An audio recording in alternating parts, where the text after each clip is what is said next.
Leading us off today is Tracy Burns. She's our PR director at Shrine Hospital, currently in Minneapolis. We have the honor of having the 2008 potentate, which is, in layman's terms, the head of the CEO of the Zura Shrine, or the head Shriner at the Zura Shrine Center, and that's at 2540 Park Avenue South of Minneapolis. And they're two separate entities. I want to get that out there and get that corrected right away. But Tracy Burns is going to lead us off today with some thoughts on Shrine Hospital and what it does.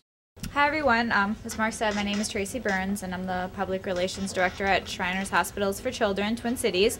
And we're located in Minneapolis, actually right on the Minneapolis-St. Paul border, just off of East River Parkway. What we are is a 40-bed hospital, and we provide orthopedic care, pediatric orthopedic care, to kids for free of charge. So if you're between the ages of basically 0 and 18 and you have a condition that we can treat, if deemed necessary, we can provide that care for you. Our average length of stay right now is just 2.5 days, which actually seems pretty amazing when you think about some of the surgeries that we can do. We see a lot of kids that have limb deficiencies. We see a lot of kids with cerebral palsy. We have our own orthotics and prosthetics lab, and what we do is we make braces and artificial arms and legs for kids. Is what we call the orthotics and prosthesis wing here. And this is the plaster room, which is where all the plaster casts are made. Over here we have a display of kind of the past, the old fezzes from Zura and Osmond, and the different prostheses that have been used throughout the years, and you can kind of see progression of what has taken place from the old metal braces and so on. And this has kind of always been interesting to me, is the elevated shoe on a piece of steel, and then compare that to the present day thing here where the kids can choose their color.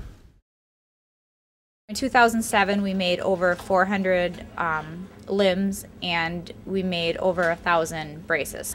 As I mentioned, all of our services are offered free of charge, and that's through the generous donations of Shriners and just the community at large. If someone were to ask, who are the Shriners? I guess there would be several different responses. Someone might answer, Shriners are those little men in the parades and the little cars. Someone might think of the Shrine circuses and the Shrine clowns. Someone might think of the Shriners are those guys who wear the funny little red hats. Another person may remember a child they knew who received care at one of the Shriners hospitals. And who would be right? All of those people would. Shriners of North America, which I am proud to be a member, is a fraternity of approximately 375,000 men, all with a common love of fun and fellowship. Shriners are the driving force behind the Shriners Hospital for Children, a one-of-a-kind international healthcare system. We have 22 hospitals, as you heard Tracy mention, that provide pediatric specialty care, burns, spinal cord injuries, and cleft lip and palate, all at no charge. Shriners of North America was founded with fun and fellowship as its focus, and it certainly succeeded at that, as it flourished through the early 1900s. But around 1920, the members expressed a desire to do something else, to have some other purpose, to some charity or something. At the Shriners 1920 Imperial Session, which we call our annual convention, Freeland Kendrick from Philadelphia Shriners proposed establishing a hospital to treat kids suffering with orthopedic problems that had resulted from polio, which was very rampant at that time. Some conservative Shriners expressed doubts about assuming this kind of responsibilities. But then, Forrest Adair from Arab Shriners in Atlanta spoke. He said, while we have spent money for songs and spent money for bands, it is time for the Shrine to spend money for humanity. After Adair's speech, the tone of the session changed and the resolution was passed unanimously. In September 1922, the first Shriners Hospital opened in Shreveport, Louisiana. By the end of the 1920s, we had opened 13 more hospitals across North America, including one in Hawaii and one in Canada. The Twin Cities Hospital, located on the picturesque setting on the East River Road, was the second hospital built in the system, and it was built in 1923. For the last 86 years, Shriner Hospitals for Children has provided pediatric care to more than 865,000 kids, Mark being one of them.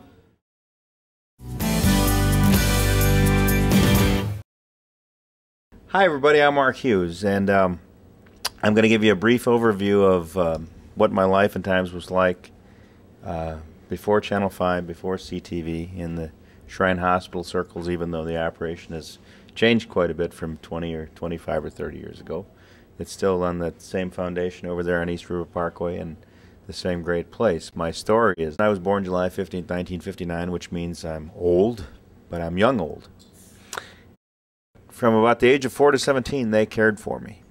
And that means from education, and I will touch very lightly on religion, but we did have religious class, and I think that's all I'm going to say about that. But we had recreation, we had Boy Scouts, and we had Stamp Club, and some of those things. And so about once a week or maybe twice a week, we'd have some of the athletics come. Greats like Vern Gagne visited, Bud Grant visited, and that's some names that you're maybe too young to know. Bob Sands, you might know those names. And some of the North Stars and some of those things. And so finally, Dr. Don Lannon was our chief of staff back then, and he was the Minnesota Vikings head doctor too. And so I used to bug him when I was about 12 or 13. I got never send you, and he'd come down in his surgical clothes on Monday night, and he'd talk to us and play a little pinball and stuff like that. So he kept asking football questions. He says, "Hughes, I'm gonna fix you."